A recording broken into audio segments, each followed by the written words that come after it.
नमो परिहन्ताणं नमो सिद्धाणं नमो आयर्याणं नमो वज्रायाणं नमो लोये सवसाहुणम्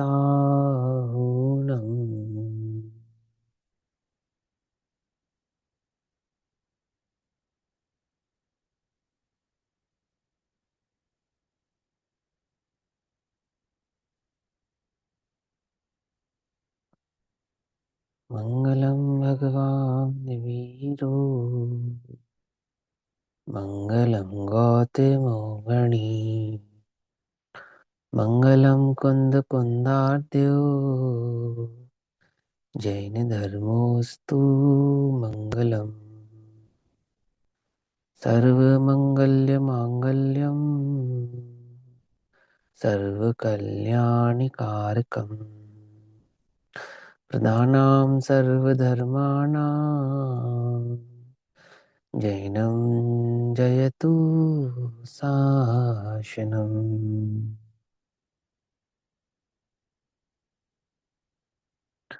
सर्वव्यापेकचेद्रूप स्वरूपाय परात्मने सोपलब्धिप्रसिद्धाय ज्ञानानन्दात्मने नमः।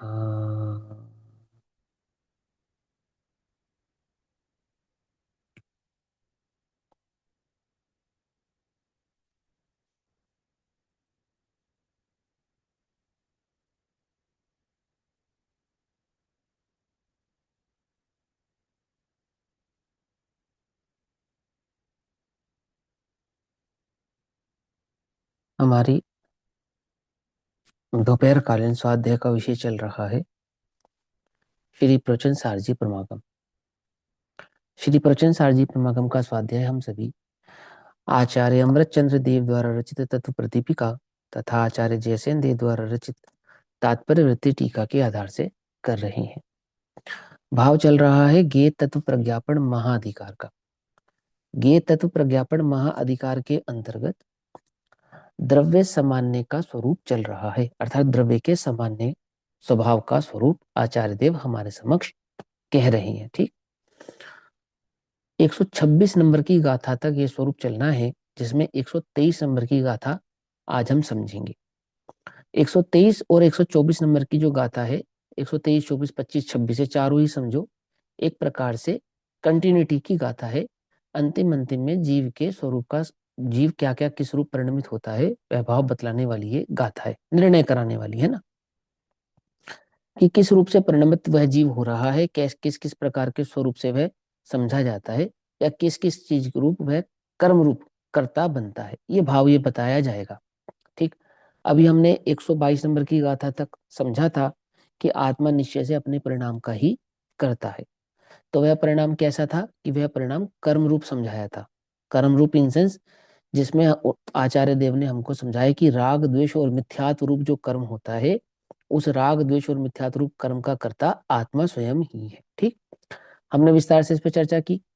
अब ये मात्र प्रवचन सार की बात है ऐसा नहीं है ना, समय सार जी में भी इस बात को कर्ता कर्म अधिकार में स्पष्ट किया ही है, समझाया ही है कि जीव अपने अज्ञान का कर्ता स्वयं है।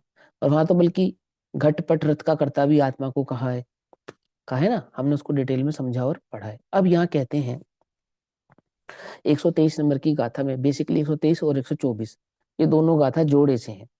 123 नंबर की गाथा में तो जो बात कहेंगे आत्मा के जिस रूप कर्म रूप परिणमित होने की बात कहेंगे, उसका विस्तार 124 नंबर की गाथा में करेंगे।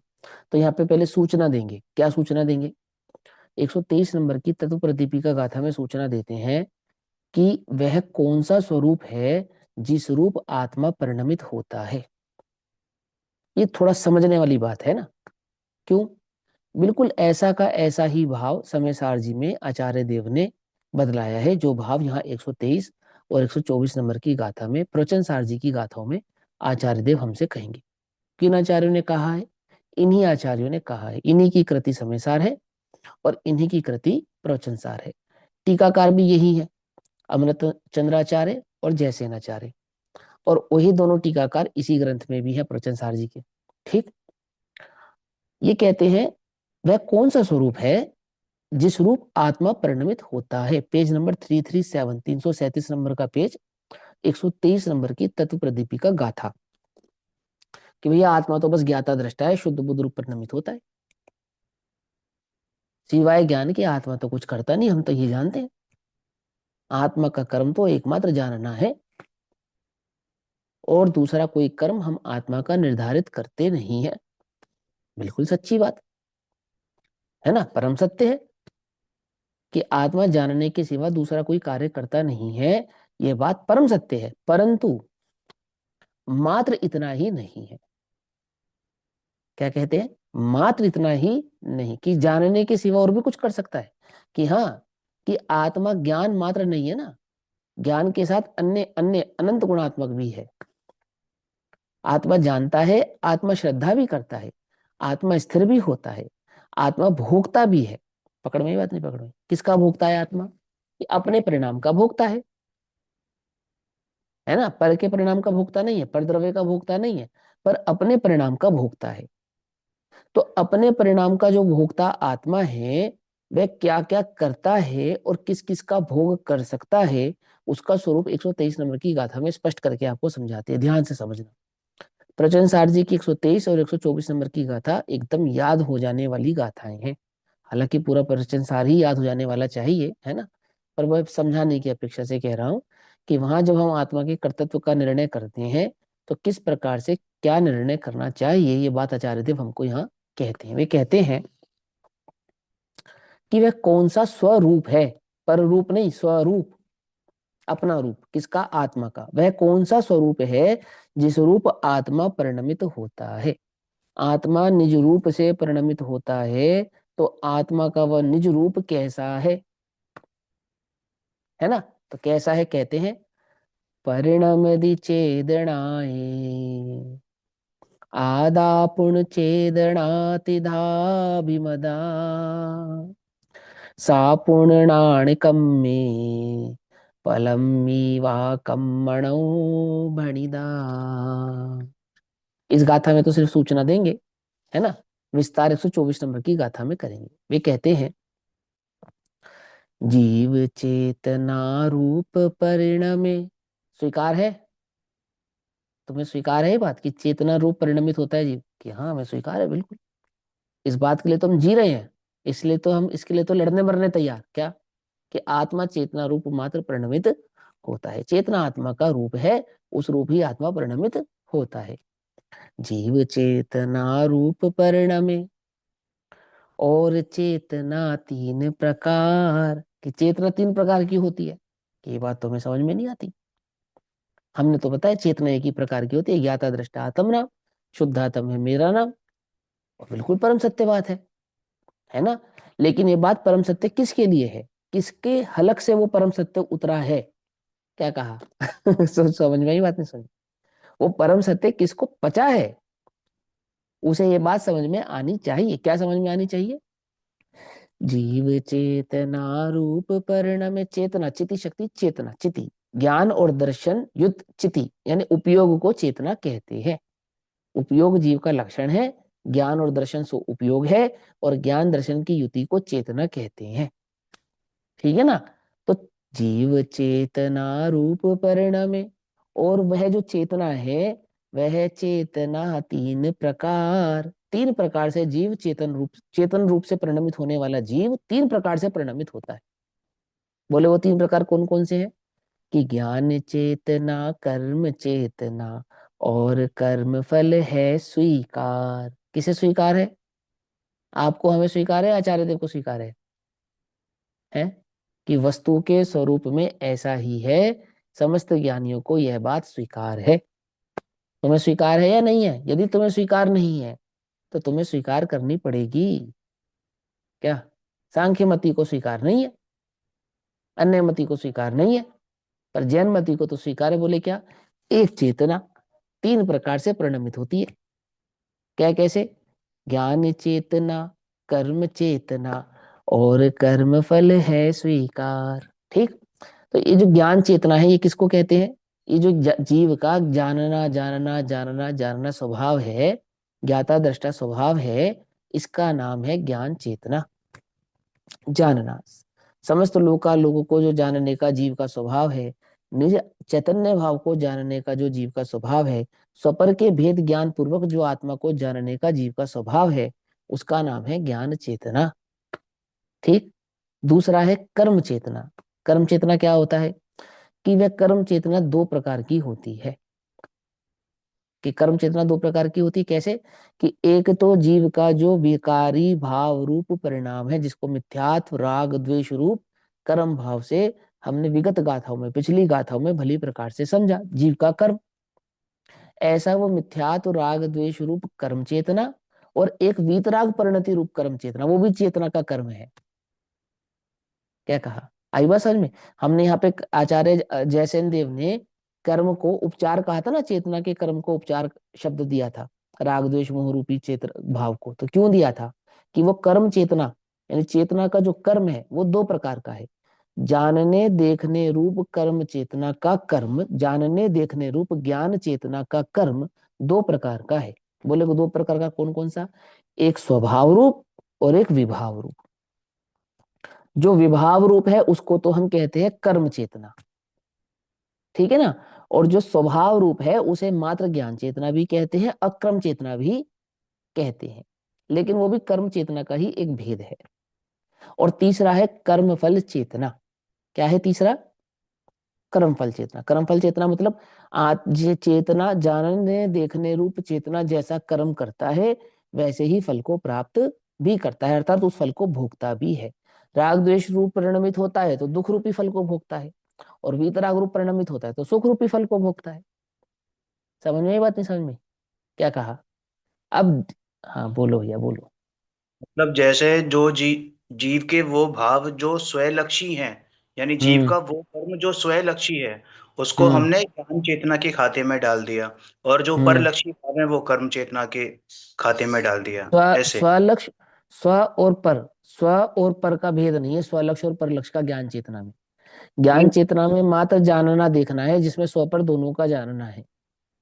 नहीं, जैसे अभी आपने कहा ना कि कर्म चेतना को भी दो हिस्सों में किया। हाँ तो एक कर्म चेतना वीतराग। को किया ना, वो कर्म चेतना, ज्ञान चेतना को नहीं किया वो। पहला नंबर ज्ञान चेतना। ज्ञान चेतना के दो भेद नहीं है। ज्ञान चेतना माने ज्ञान चेतना एक, क्या? जिसका काम है जानना और देखना, स्वपर के भेद पूर्वक भी जाने और स्वपर को भी जाने। समझे बात?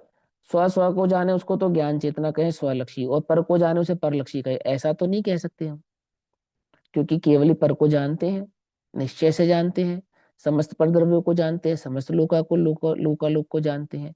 तो वो क्या केवली ज्ञान चेतना परलक्षी ज्ञान चेतना कहलाएंगे? ऐसा तो नहीं है। नहीं, जैसे अभी आपने कहा ना कि कर्म चेतना को दो हिस्सों में डिवाइड किया कर्म था ना। चेतना दो प्रकार का है, हाँ। जो अरिहंत हैं उनको भी ज्ञान चेतना और कर्म चेतना दोनों होनी चाहिए उस हिसाब से हाँ तो। कोई दिक्कत नहीं है, कोई प्रॉब्लम नहीं है, कह सकते हैं। अभी आचार्य जयसेन देव इसका स्पष्टीकरण करके आपको बतलाएंगे। ठीक है ना। क्या सिद्धों को कर्ता कर्म करण अधिकरण नहीं होते? अरिहंतों को कर्ता कर्म करण अधिकरण नहीं होते हैं? ज्ञान के स्वषटकारक नहीं होते? होते हैं। द्रव्य के स्वषटकारक नहीं होते कि होते हैं? कर्म लगाने में क्या क्या आपको क्या नाम है, प्रॉब्लम है? बोले कोई प्रॉब्लम नहीं है। जिसको हम परम तप कहते हैं, है ना, वो परम तप क्या है? शुद्धोपयोग। शुद्धोपयोग का फल क्या है? केवल ज्ञान। केवल ज्ञान फल है या नहीं है? तो केवल ज्ञान फल है, किस कर्म का फल है? शुद्धोपयोग रूपी कर्म का फल है, सीधी सी बात है। पकड़ में बात नहीं? पकड़ में। तो वो शुद्धोपयोग रूपी कर्म, कर्म है ना, तो वीतराग परिणति कर्म है, और वीतराग परिणति का फल केवल ज्ञान है। कोई प्रॉब्लम नहीं है, कोई समस्या नहीं है। समझ में आई बात? लेकिन लोक में वो, अब हमने कर्म के नाम से बस एक ही चीज को समझा है। तो यहाँ पे लेकिन कर्म के दो भेद आचार्य देव स्वयं आपको करके समझाएंगे। एक कर्म आत्मा का यह भी है, वितराग परिणति रूप परिणमित होना, ये भी तो आत्मा का ही कर्म है। कौन करता है? इस कर्म का कर्ता कौन है? किस कर्म का? वीतराग परिणति रूप एक पर्याय है ना। तो पर्याय कर्ता है या कर्म है? बोलो। कर्म कारण है। चेतन, जिसको हम कहते हैं कारण और कार्य, कार्य है। कारण पर और कार्य, ऐसा कहते नहीं कहते हैं? तो कहते कारण परमात्मा और कार्य परमात्मा, ऐसा कहते हैं नहीं कहते? तो कार्य का कर्ता कौन है? कि कार्य का कर्ता वह आत्मा है जो उस कार्य रूप परिणमित हुआ है। कार्य का दूसरा नाम कर्म है। आती बात समझ में नहीं आती है? कार्य का ही दूसरा नाम कर्म है। सिद्ध अवस्था प्रकट हुई, ये जो सिद्ध पर्याय प्रकट हुई, ये कर्म है या नहीं है? एक प्रकार का कार्य हुआ या नहीं हुआ? तो ये कार्य किसने किया? कि जिसको वह सिद्ध पर्याय प्रकट हुई, उसने उस कार्य को किया। सिंपल। तो कर्ता कर्म संबंध हो गया दोनों के बीच में। तभी तो कारण परमात्मा और कार्य परमात्मा वाली युति बैठेगी। नहीं तो कारण परमात्मा और कार्य परमात्मा वाली युति नहीं बैठेगी, यदि उसको कर्ता ही नहीं मानेंगे, उसको कर्म ही नहीं मानेंगे तो। आई समझ में बात? कोई कंफ्यूजन तो नहीं है ना? सभी समझ रहे हो? अनिता आंटी समझ में आई बात, ये बात या नहीं समझ में आई? एक कर्ता एक कर्म। संसार का कर्ता कौन? जो संसार रूप परिणमित हो, सो संसार का कर्ता। तो जो जीव राग द्वेष रूप परिणमित होता है, वो जीव संसार के फल का भोगता भी होता है। जो जीव वीतराग रूप परिणमित होता है, वो जीव अक्रम फल का भोगता भी होता है, यानी उसको सिद्ध पर्याय का भोगता होता है, परम सुख का भोगता होता है। दुख का भोगता कौन? जो दुख रूप परिणमित होवे, सो दुख का भोगता। और सुख का भोगता कौन? जो सुख रूप परिणमित होवे, सो सुख का भोगता। है ना? तो यहाँ कहते हैं कि जीव चेतना रूप परिणमे, और चेतना तीन प्रकार, ज्ञान चेतना, कर्म चेतना, और कर्म फल है स्वीकार। अब ये सूचना देते हैं 123 नंबर की गाथा में, चेतना के तीन प्रकार की सूचना देते हैं और कहते हैं कि आत्मा चेतना रूप से परिणमित होता है, यानी ज्ञान दर्शन रूप से परिणमित होता है, चैतन्य रूप से परिणमित होता है। और चेतना त्रिधा अभिमता, अर्थात तीन प्रकार से मानी गई है। चेतना तीन प्रकार से मानी गई है, और वह ज्ञान संबंधी, कर्म संबंधी, अथवा कर्म सफल संबंधी कही गई है। बिल्कुल सिंपल सा है। टीका करते हैं आचार्य देव, कहते हैं जिसने चैतन्य आत्मा का स्वधर्म व्यापकत्व है। फिर बोलता हूं, जिसमें चैतन्य आत्मा का स्वधर्म व्यापकत्व है, अर्थात जिसमें व्याप्य व्यापक संबंध है। क्या कहते हैं? जिसमें आत्मा व्याप्त है और जो आत्मा में व्याप्त है। समझे? राग द्वेष कहाँ हो रहे हैं? कहीं हवा में हो रहे हैं क्या? वीतराग परिणति कहाँ हो रही है? कोई हवा में हो रही है क्या? आकाश के कुसुम जैसी होती है क्या? कि कोई भी पर्याय होगी, जगत की कोई भी पर्याय होगी, वो द्रव्य के बिना नहीं होगी। द्रव्य के बिना पर्याय होती नहीं है, नहीं है और नहीं है। सुनो, पर्याय बिना का द्रव्य समझाएंगे हम तुमको, लेकिन सुनो, द्रव्य के बिना पर्याय होती नहीं है। और सुनो, पर्याय होगी तो स्वषटकारकों से होगी, अपने स्वतंत्र भाव से होगी, द्रव्य की दरकार नहीं करेगी, ऐसा समझाएंगे हम तुमको। लेकिन सुनो, उस पर्याय का कर्ता द्रव्य ही होता है। कैसा द्रव्य होता है? पृथकत्व भाव से तो होता ही नहीं, अन्य भाव से भी नहीं होता, अनन्य तो भाव से होता है। समझ में आई? नहीं समझ में आई? पिछली गाथा है भूले तो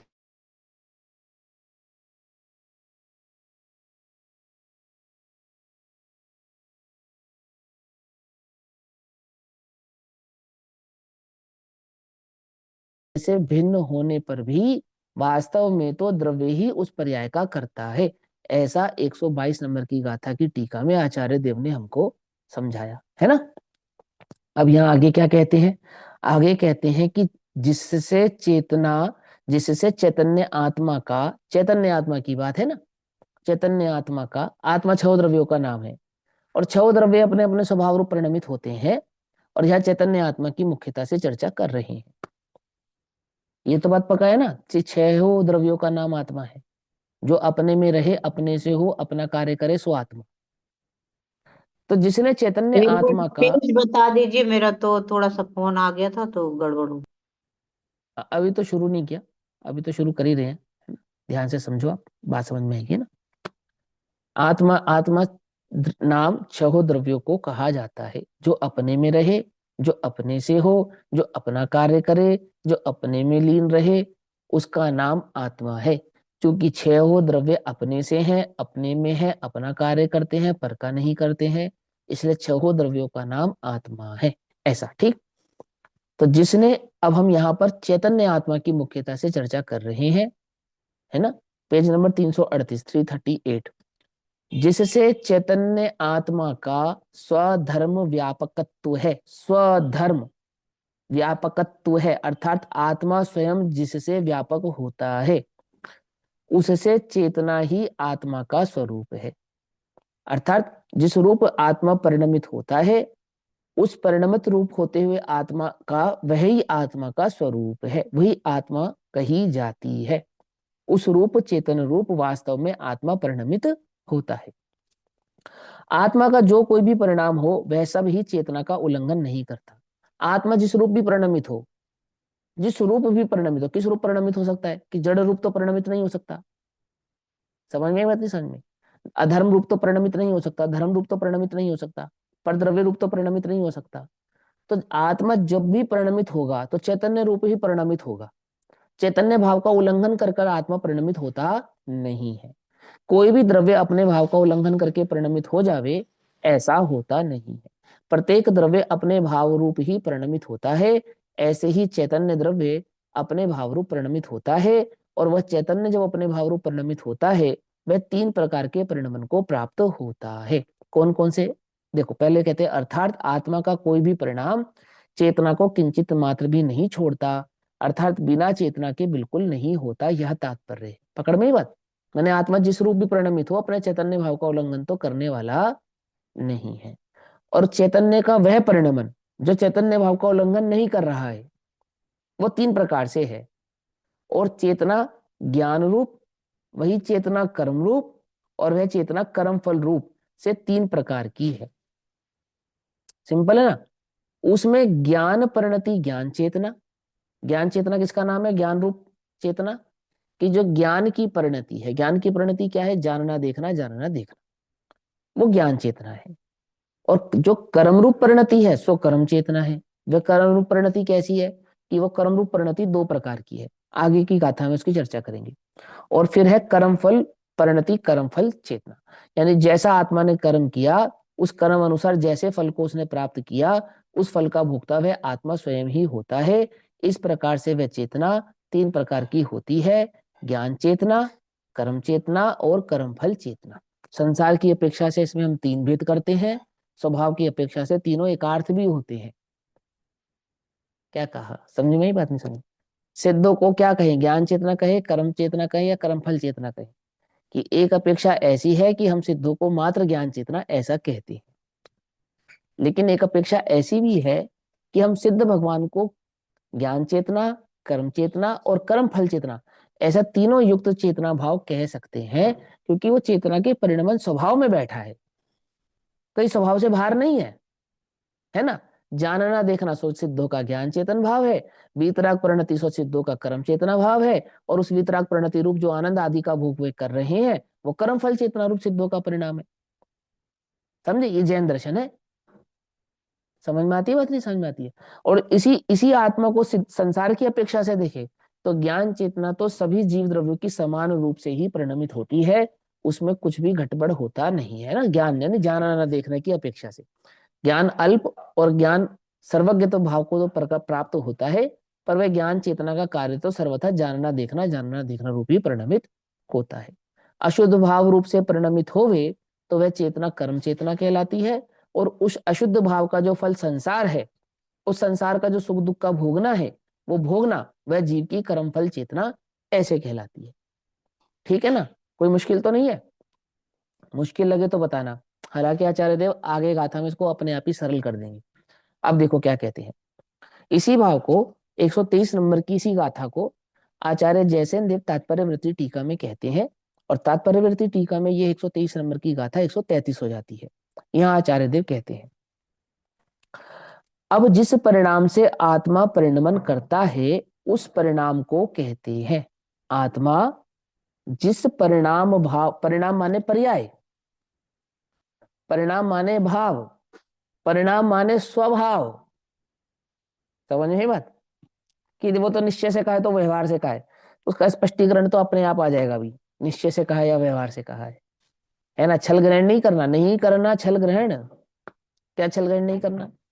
कि निश्चय से आत्मा अशुद्ध भाव रूप परिणमित होता है, इसलिए आत्मा अशुद्ध है, ऐसा कहते हैं। निश्चय से कहते हैं, उसमें क्या बात है ना, स्वभाव नहीं है उसका भी निर्णय कराते हैं।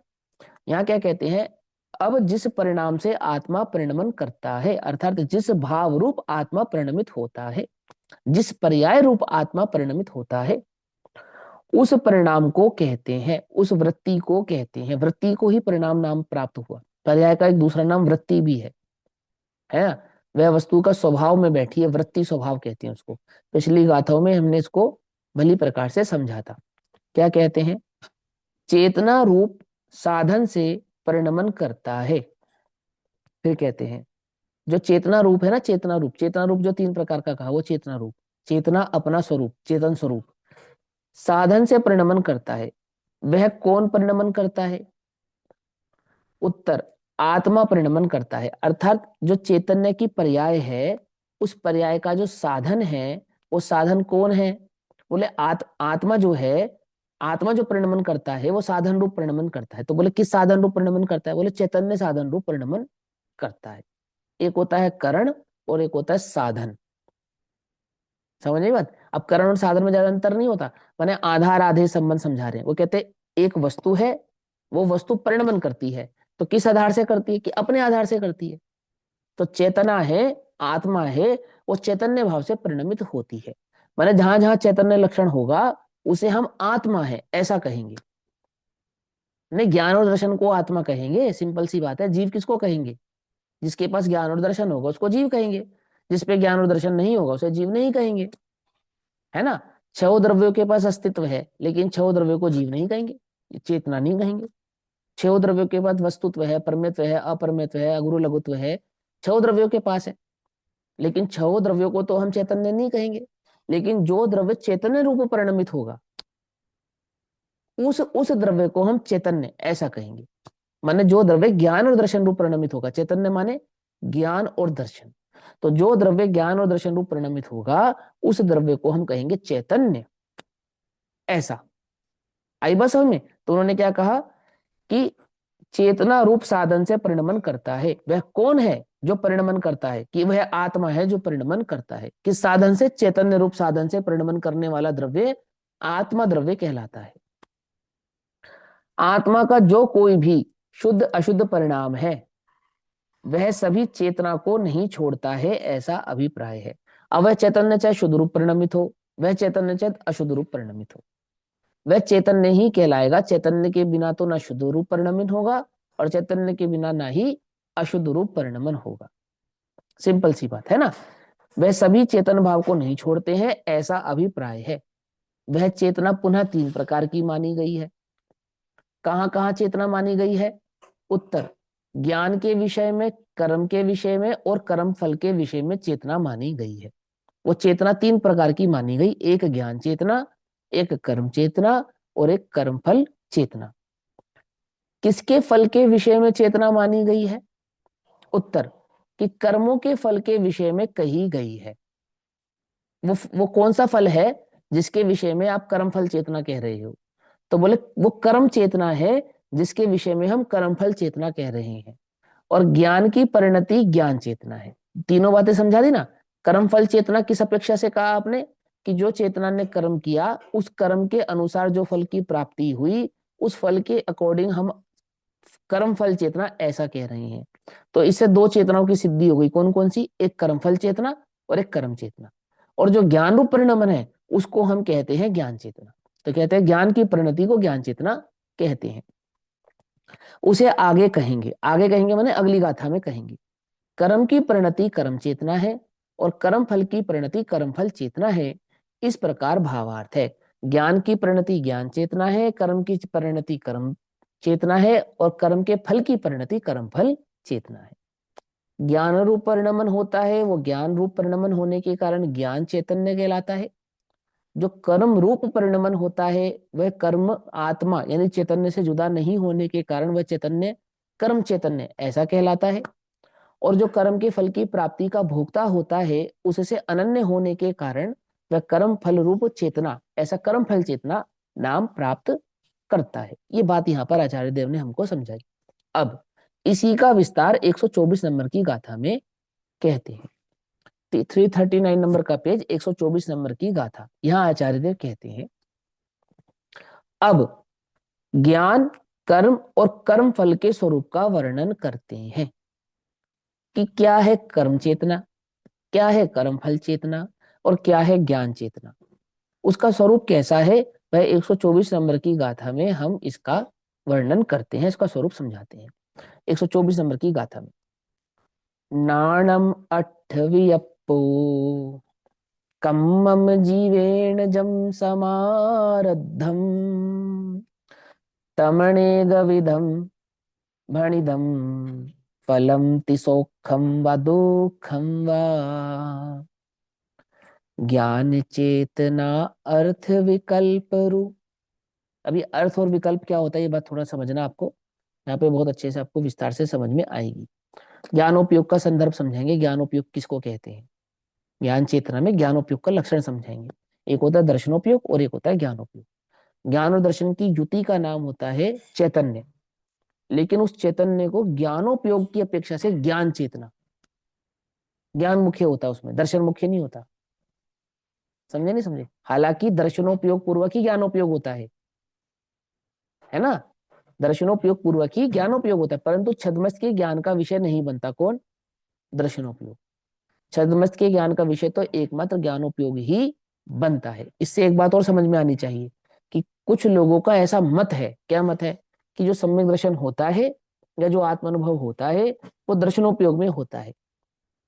तो उन्हें ये बात समझ में आनी चाहिए, यदि ऐसा मानोगे तो जब तक केवल ज्ञान प्रकट नहीं होगा तब तक आत्मानुभव हुआ ऐसा सिद्ध ही नहीं होगा।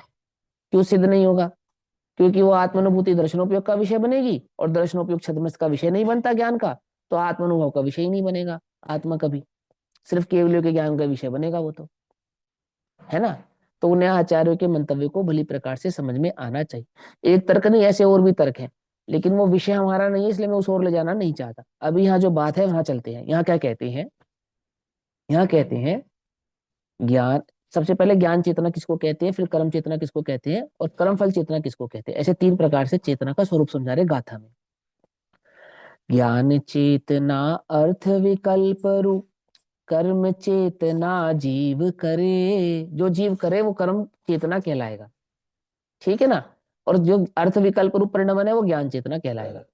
ज्ञान चेतना अर्थ विकल्प रूप, कर्म चेतना जीव करे, वह अनेक विध कही गई है। अब वह अनेक विध क्या कही गई है, वो कर्म चेतना, ठीक है ना।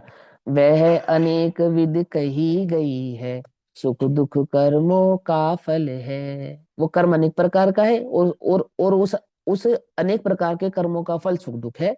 तो उस सुख दुख को कर्म फल चेतना ऐसा कहते हैं। तो उन्होंने गाथा में शॉर्ट में समझाया, ज्ञान चेतना अर्थ विकल्प रु कर्म चेतना जीव करे, वह अनेक विध कही गई है, सुख दुख कर्मों का फल है, ऐसा।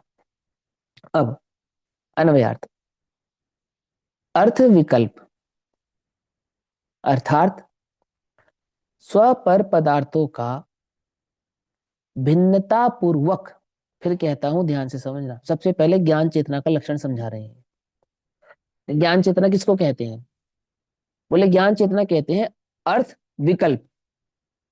अर्थ और विकल्प क्या मतलब है, अर्थ और विकल्प का क्या मतलब है, तो विकल्प का मतलब होता है भेद। विकल्प का क्या मतलब होता है, भेद। कौन सा भेद, स्व और पर का भेद। और अर्थ का अर्थ है यहां पर जानना। अर्थ माने द्रव्य, अर्थ माने पदार्थ। भगवान ने तीनों को अर्थ कहा ना, किन किन को तीनों को अर्थ कहा, द्रव्य गुण पर्याय को अर्थ कहा। तो तीनों को क्या हो गया, पदार्थ। तो जो पदार्थ को यानी कि द्रव्य को, अर्थ को विकल्प यानी कि स्व और पर के भेद से जाने, समझे, वो कौन है, वो ज्ञान चेतना है।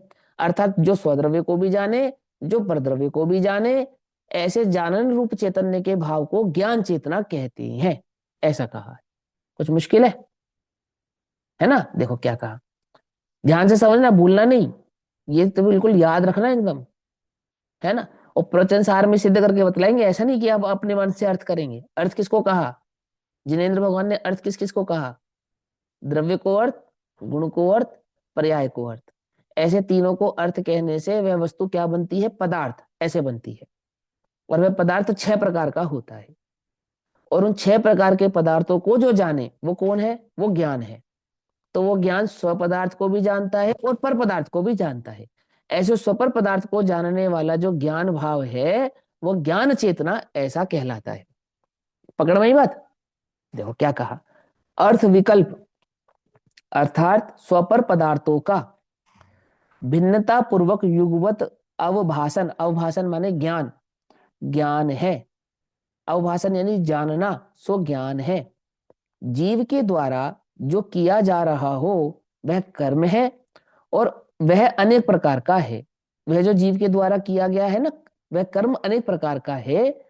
सुख अथवा दुख कर्म फल कहा गया है। वो अनेक प्रकार के कर्म से जो प्राप्त होने वाला फल है वो 2 प्रकार का है, सुख और दुख। तो वो उस सुख और दुख को कहते हैं कर्म फल। तो वो कहते हैं कर्म फल चेतना, जो उस फल को भोगे सो कर्म फल चेतना, जो उस कर्म को करे सो कर्म चेतना। और वो चेतना कैसी है? कि जो जानन लक्षण वाली है सो ज्ञान चेतना। पकड़ में बात नहीं? पकड़ में?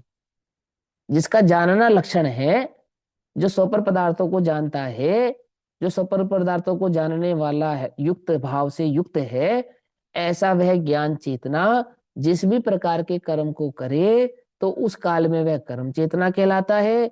और वही कर्म चेतना अपने कर्म के फल को जब भोगता है तो वही कर्म चेतना कर्म फल चेतना कहलाता है। अब चेतना 3 प्रकार की हुई या 1 प्रकार की हुई? कि चेतना एक प्रकार की है, ज्ञान और दर्शन उसका लक्षण है। और ज्ञान और दर्शन को लक्षण वाली वो जो एक चेतना है जिस भी कर्म को करती है तो उस कर्म के काल में वह कर्म चेतना कहलाती है। और जिस भी फल को भोगती है उसी काल में कर्म फल चेतना कहलाती है। प्रकार से 3 है। तीन, तीन, एक आत्मा के 3 प्रकार कैसे कैसे बनते हैं? एक चैतन्य के 3 प्रकार, कि जानना देखना लक्षण होने से ज्ञान चेतना, और जिस भी कर्म को वह करे उस कर्म रूप परिणमित होती हुई कर्म चेतना, और वह कर्म चेतना जिस भी फल को प्राप्त करे उस फल को प्राप्त कर कर भोगती हुई सो कर्म फल चेतना। ऐसे वे चेतना 3 प्रकार से होती है।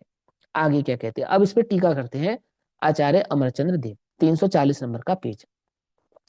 124 नंबर की गाथा पर आचार्य अमरचंद्र देव जब टीका करते हैं और वह समझाते हैं। अभी अभी इतनी जितनी चर्चा हुई, इतनी चर्चा सभी को समझ में आई? ऐसा तो नहीं कि किसी को मुश्किल लगाओ कि नहीं भैया हमें समझ में नहीं आया, है ना? क्योंकि आने वाली गाथाओं का सब एक दूसरे से तार जुड़ा है ना। ये बात समझ में नहीं आएगी तो आगे की बात समझ में नहीं आएगी। ठीक, देखो क्या कहते हैं, अच्छे से समझना ध्यान से। यहाँ कहते हैं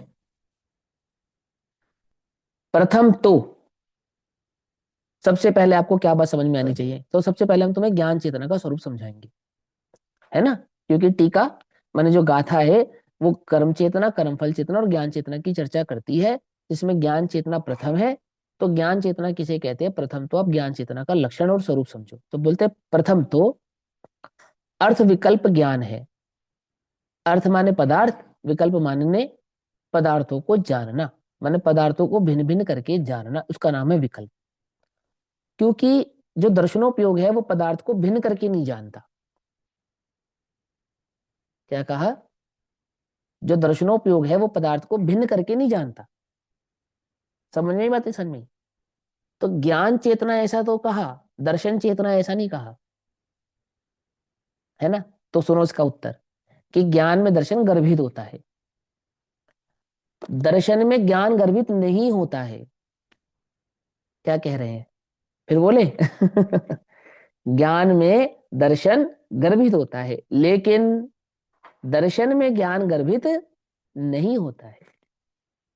तो जब हम कहते हैं ज्ञान चेतना तो वहां पे दर्शन लक्षण आपो आप ही काउंट हो जाता है।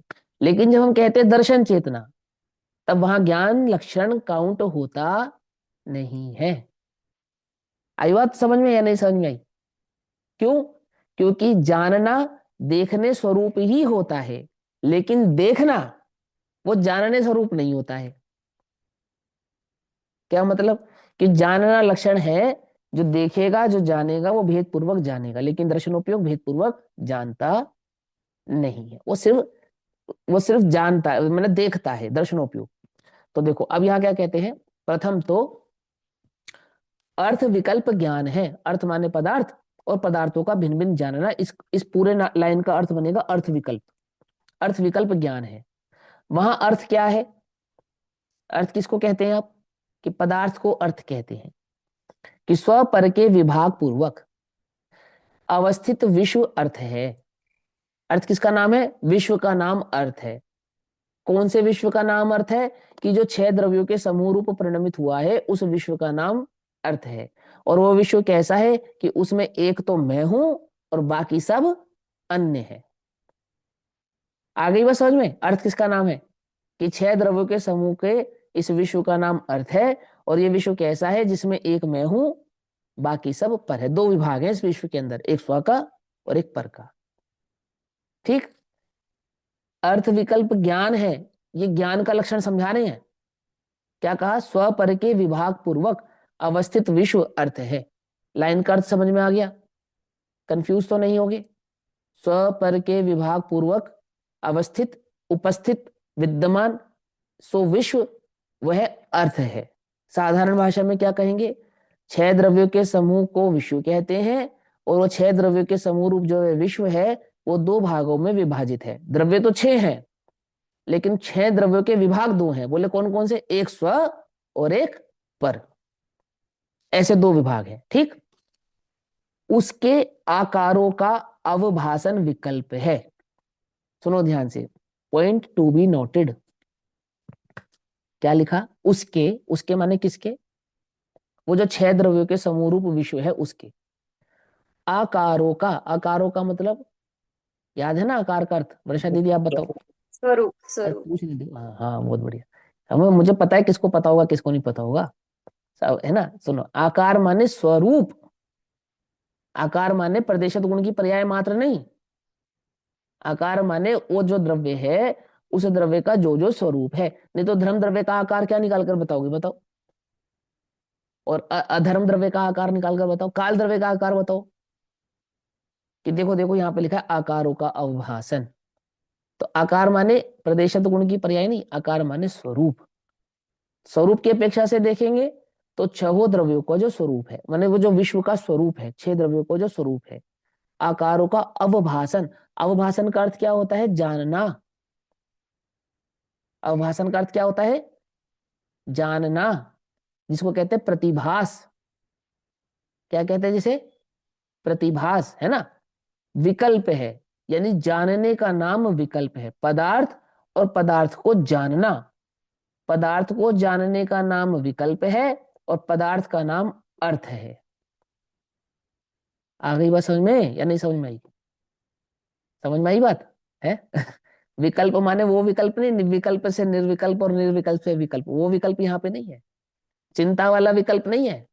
यहाँ पे विकल्प का अर्थ क्या है? विकल्प का अर्थ है जानना। कैसे जानना?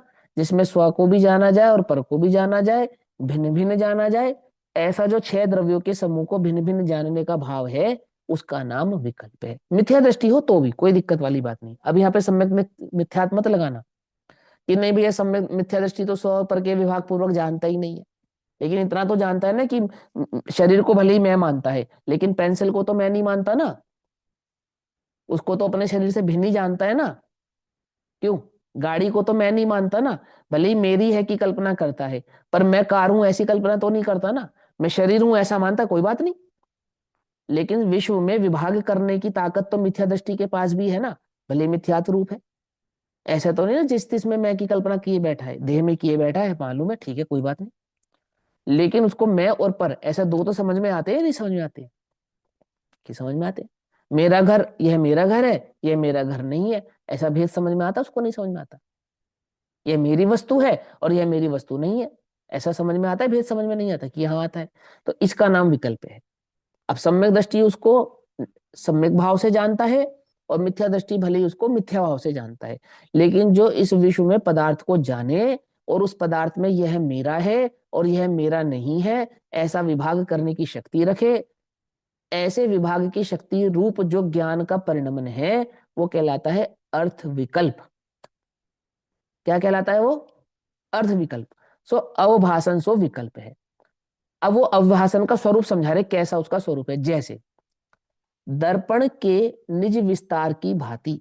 जैसे दर्पण कैसा है कि दर्पण दर्पण रूप ही होता है, दर्पण अपने भाव को त्यागता नहीं है, दर्पण का काम मात्र झलकाना होता है। जैसे दर्पण का विस्तार, निज विस्तार, निज विस्तार का मतलब लंबाई चौड़ाई नहीं, निज विस्तार का मतलब जैसा दर्पण का स्वभाव और स्वरूप है। आ रही है बात समझ में? एक एक शब्द का मतलब समझ में आ रहा है ना? विस्तार का मतलब जितना लंबा और जितना चौड़ा, ऐसा वाला विस्तार नहीं, मैथमेटिक्स वाला विस्तार नहीं है यहाँ पर। यहाँ पे विस्तार कौन सा है? यहाँ पे वैज्ञानिक विस्तार है, यानी कि जैसा उस दर्पण का स्वभाव है और उस दर्पण का स्वरूप है, निज विस्तार, है ना? तो जैसा दर्पण का निज विस्तार है उसकी भांति, अर्थात जैसे दर्पण के निज विस्तार में, दर्पण के स्वरूप में, दर्पण के स्वभाव में स्व और पर आकार एक ही साथ प्रकाशित होते हैं, यानी दर्पण दर्पण भाव को भी प्रकाशित करता है और दर्पण में झलकने वाली वस्तु को भी प्रकाशित करता है। उसी प्रकार जिसमें एक ही साथ स्व पर का अवभाषित हो, यानी स्व और पर दोनों एक साथ जानने में आए, तो उन्होंने क्या कहा? स्व पराकार। क्या कहा? स्वपराकार। स्वपराकार का मतलब स्वभाव भी और परभाव भी, स्वस्वरूप भी और परस्वरूप भी, स्वद्रव्य भी और परद्रव्य भी अवभाषित यानी कि जानने में आते हैं, ऐसा अर्थ विकल्प ज्ञान है। ये ज्ञान की परिभाषा है, समझे? ऐसे अर्थ विकल्प स्वभाव वाला क्या कहलाता है? ज्ञान कहलाता है। इसी प्रोचन सार जी में पिछली गाथाओं में पहले अधिकार में जब ज्ञान स्वभाव समझा रहे थे ना, शुद्धोपयोग अधिकार के बाद ज्ञान अधिकार, सबसे पहले अधिकार का नाम क्या है? है ज्ञान अधिकार है ना। उस ज्ञान अधिकार के चार भेद हैं, जिसमें पहला है शुद्धोपयोग और दूसरा है ज्ञान अधिकार। जब उस ज्ञान अधिकार में ज्ञान स्वभाव की चर्चा करते हैं, तो वहां आचार्य देव ये बात समझाते हैं कि जगत में चाहे सम्यक दृष्टि हो चाहे मिथ्या दृष्टि हो, ये निगोदिया ही क्यों ना हो, ये ज्ञान स्वभाव से ही ऐसा है कि अनादि से स्व और पर दोनों को जानने स्वभाव वाला है, और दोनों के जानने स्वभाव वाले स्वभाव का कभी त्याग करेगा नहीं, कभी नहीं करेगा। ये बात और है कि वो स्व की और पर की पहचान विभाग पूर्वक ना कर पाए, लेकिन जानता तो है। अरे आबाल सभी गोपाल, सुलभ सबको चिन्मय अभिराम, है ना? तो यानी कि स्व का जानना तो गोपाल आबाल के यानी कि अज्ञानी को भी होता है, स्व को पहचानता नहीं है। जैसे दर्पण, जैसे दर्पण जब परद्रव्य को झलकाता है तो मात्र परद्रव्य को नहीं झलकाता, मैं दर्पण हूं इस भाव को भी झलकाता है ना? ऐसा उदाहरण दिया। ऐसे ही ज्ञान कैसा है कि ज्ञान स्व और पर दोनों को जानने के स्वभाव वाला होने से वह भाव क्या कहलाता है? अर्थ विकल्प ज्ञान कहलाता है, और आत्मा के इस लक्षण का नाम ही ज्ञान चेतना है। समझे? आत्मा के इस ज्ञान लक्षण का नाम ही ज्ञान चेतना है, यानी विश्व के समस्त द्रव्यों के, समस्त ज्ञान द्रव्यों के, आत्म द्रव्यों का नाम ज्ञान चेतना है। ऐसा अपने को समझ में आना चाहिए। सम्यक दृष्टि और मिथ्या दृष्टि के भेद से नहीं समझा रहे हैं, यहां तो वस्तु के लक्षण से समझा रहे हैं। ठीक, आगे क्या कहते हैं? अब जो आत्मा के द्वारा किया जाता है वह कर्म है, अर्थात आत्मा जिसको करे उसका नाम कर्म है। अब आत्मा क्या कर सकता है? कि आत्मा ज्ञान के सिवा कुछ नहीं कर सकता, है ना? आत्मज्ञानम स्वयं ज्ञानम, ज्ञानाद अन्यत् करोति किम, है ना? लेकिन आधी लाइन है तो पूरी लाइन बोलो ना। परभावस्य कर्तात्मान, जो आत्मा पर के भाव का कर्ता बनता है, तो कर्ता बनना भी कर्म है। क्या कहा? आत्मा स्वभाव से ज्ञाता दृष्टा है, लेकिन ज्ञाता दृष्टा नहीं जानने पर, अपने स्वभाव को नहीं जानने पर कि मैं पर भाव का करता हूं, ऐसा जो अभिप्राय करता है वो भी आत्मा का कर्म है। पकड़ में बात? आत्मा अपने अज्ञान का कर्ता स्वयं होने से वह अज्ञान भी आत्मा का ही कर्म है। ज्ञान तो आत्मा का कर्म है ही, वह अज्ञान भी आत्मा का कर्म है। तो यहां कहते हैं कि जो आत्मा के द्वारा किया जाता है वह कर्म है, ठीक है ना? प्रति क्षण उस भाव से होता हुआ, अर्थात जिस जिस भाव रूप आत्मा परिणमित हो, जिस जिस क्षण, किसी समय शुभ किसी समय अशुभ, किसी समय शुभ किसी समय अशुभ, एक क्षण शुभ एक क्षण अशुभ, एक क्षण शुभ एक क्षण अशुभ, ऐसा शुभाशुभ शुभाशुभ शुभाशुभ शुभाशुभ, समझे ने?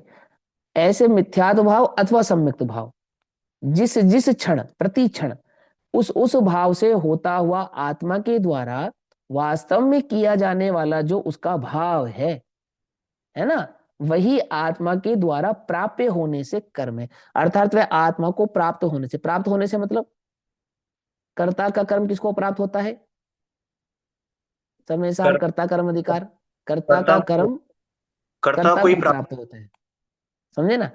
प्राप्य विकार्य आदि के भाव से तीन प्रकार का जो कर्म है, वो कर्म आत्मा मैंने कर्ता को ही प्राप्त होता है, अर्थात कर्ता अपने कर्म से अभिन्न होता है। कर्ता अपने कर्म से अभिन्न होता है। पकड़ में बात? सुई और धागा। सुई का जो कर्म है, क्या कर्म है सुई का? कि कपड़े में भीतर जाना बाहर आना, भीतर जाना बाहर आना। समझे? वो सुई का कर्म है, और सुई अपने कर्म से अभिन्न होती है। और धागा, धागे का क्या कर्म होता है? कि वो जुड़ते जाना जुड़ते जाना जुड़ते जाना, सो अपने कर्म से अभिन्न होता है।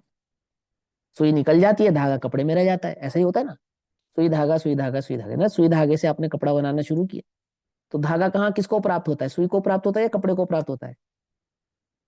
कपड़े को प्राप्त होता है। क्यों? क्योंकि धागे का समूह ही कपड़ा है। पकड़ में ही बात। और कपड़े को सुई प्राप्त नहीं होती, सुई किसको प्राप्त होती है? सुई सुई में रह जाती है। आती है वो, समझ में नहीं आती है? ऐसे ही कुम्हार मिट्टी से घड़ा बनाता है, तो मिट्टी किसे प्राप्त होती है? कुम्हार को या घड़े को?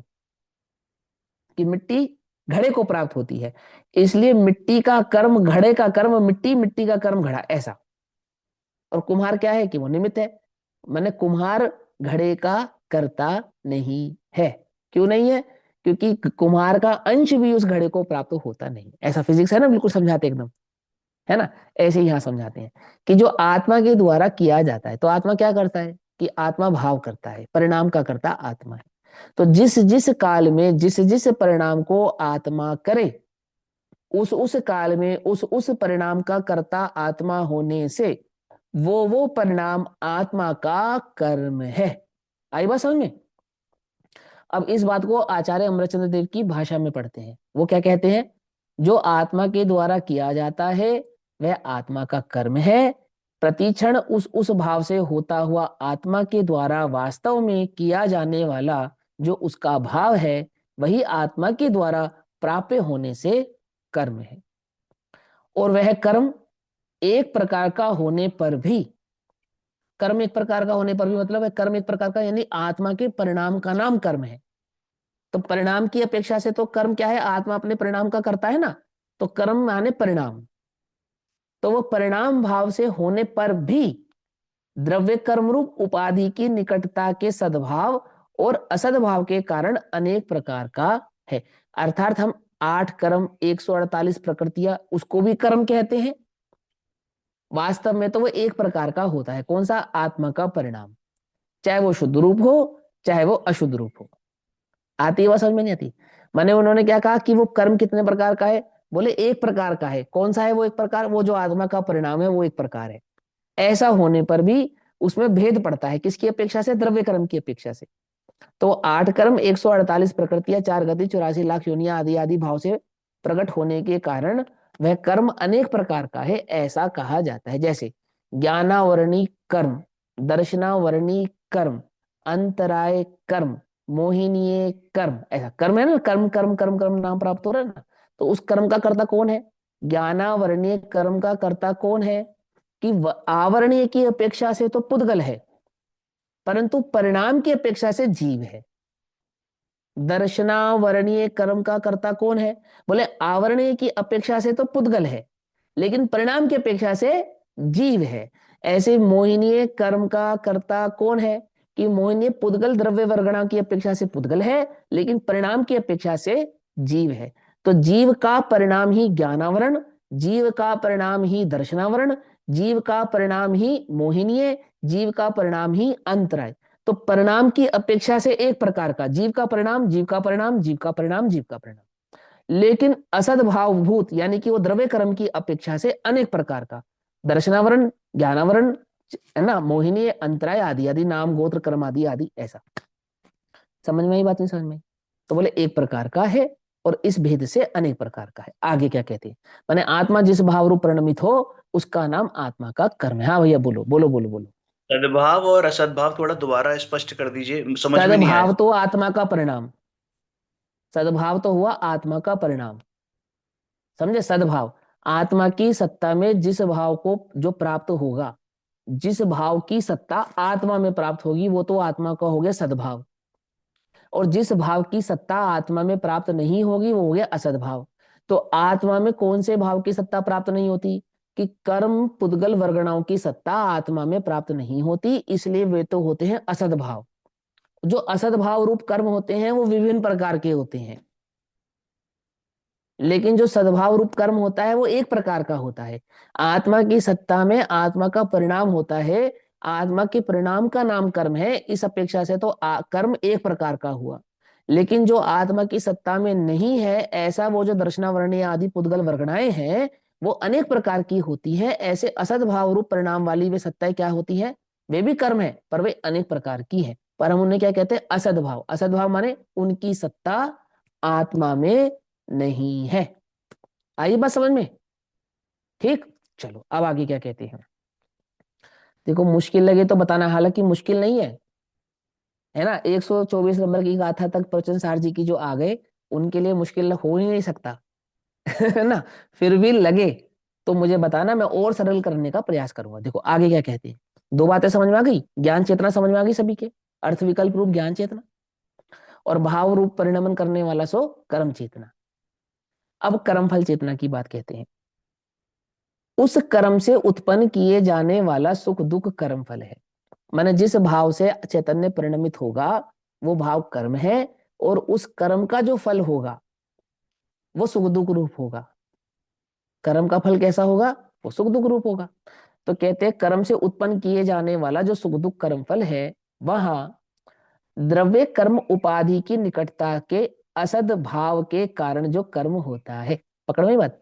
माने आत्मा में उत्पन्न होने वाला जो महा मोह राग द्वेष रूपी परिणाम रूपी कर्म है, उस कर्म की सूचना देने वाला जो निकटतम भाव है वो पौद्गलिक कर्म का उदय है।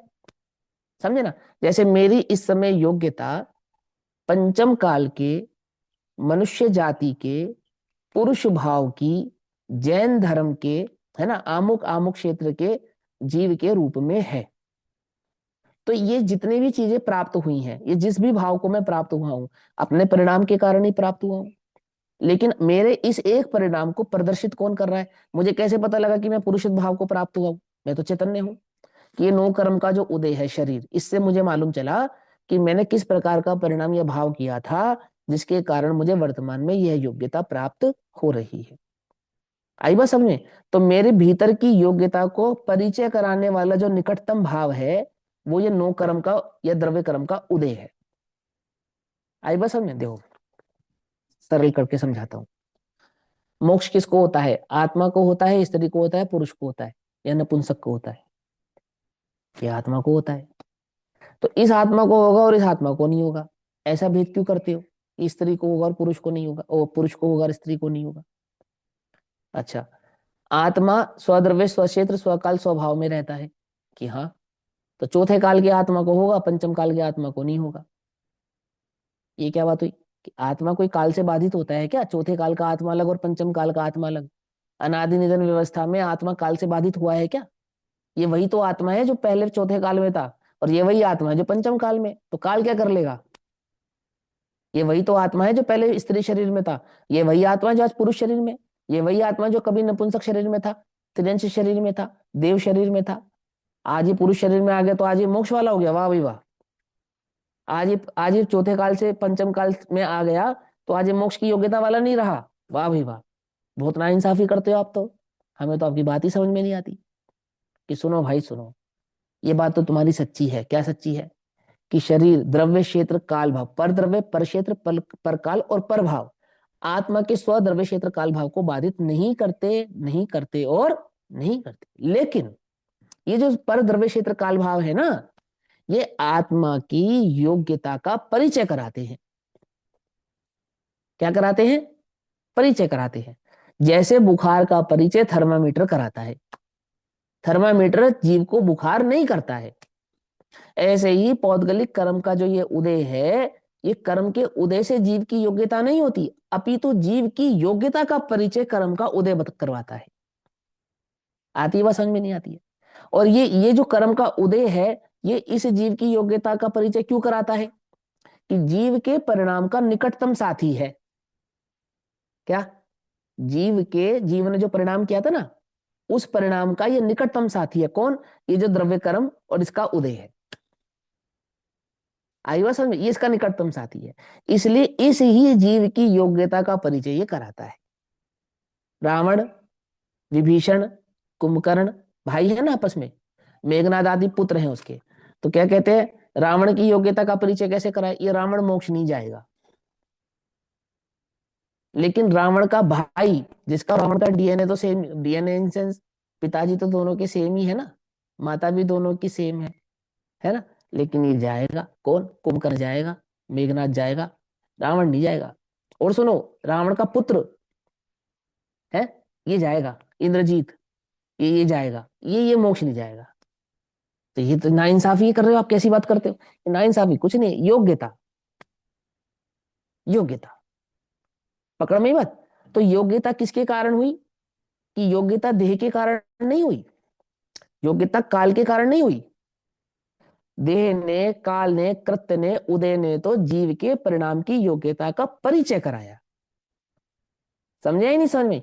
पंचम काल है इसलिए मुझे मोक्ष नहीं होगा, कि नहीं, मुझे मोक्ष नहीं होगा, मुझे मोक्ष नहीं होगा इस काल में। क्यों? कैसे पता? कि मेरे आमुक परिणाम का परिचय ये काल कराता है। काल के कारण नहीं होगा ऐसा नहीं, मेरे परिणाम की योग्यता है ऐसी, ये इस काल से समझ में आती है। आती है वो, समझ में नहीं आती।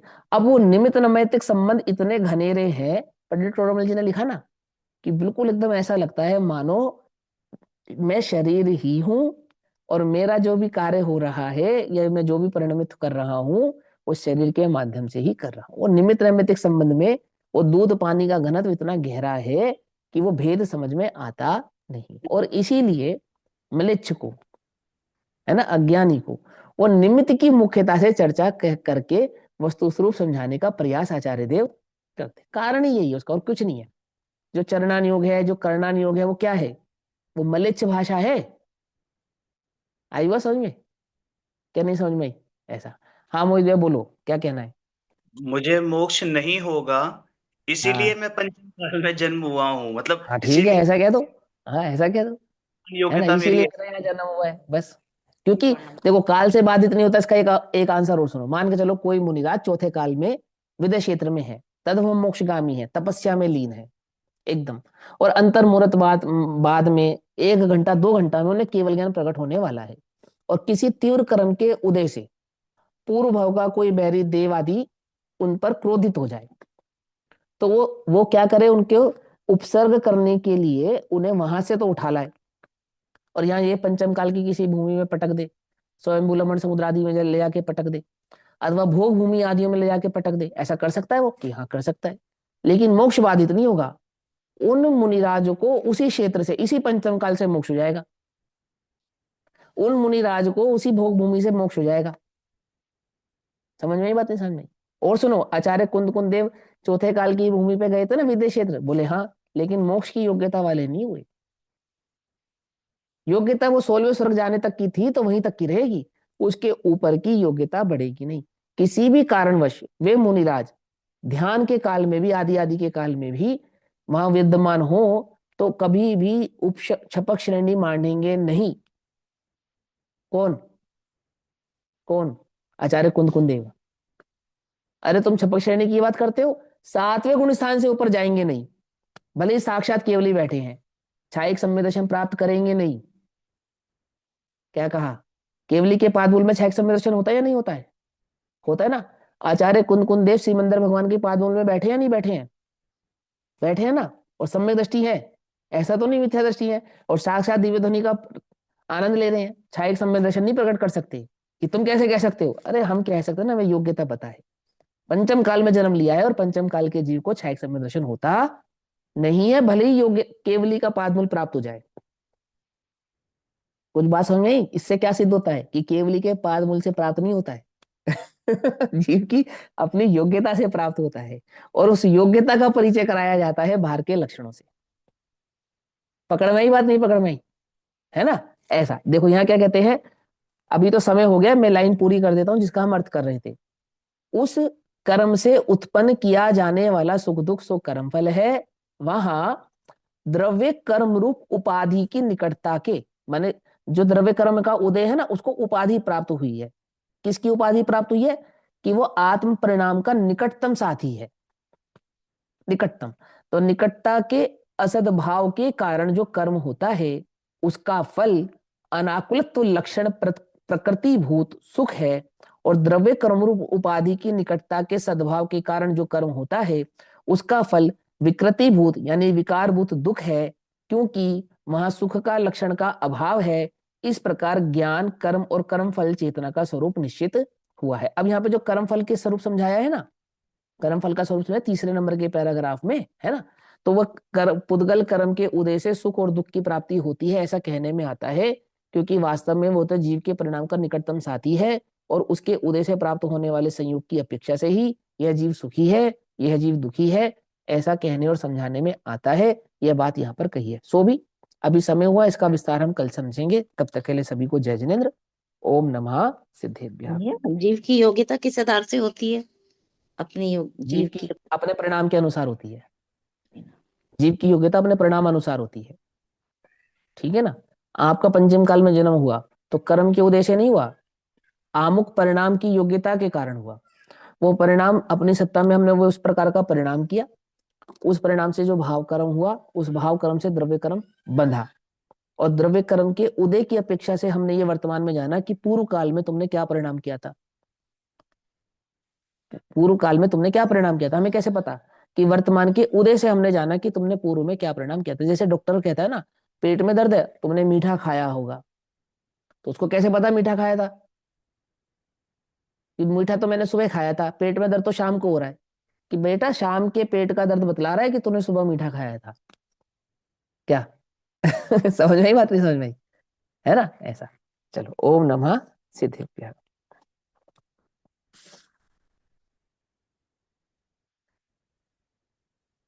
निज निधि जिम्मे बताई यह अनंत उपकार है, उसके लिए जिन वाणी माँ को वंदना शत बार।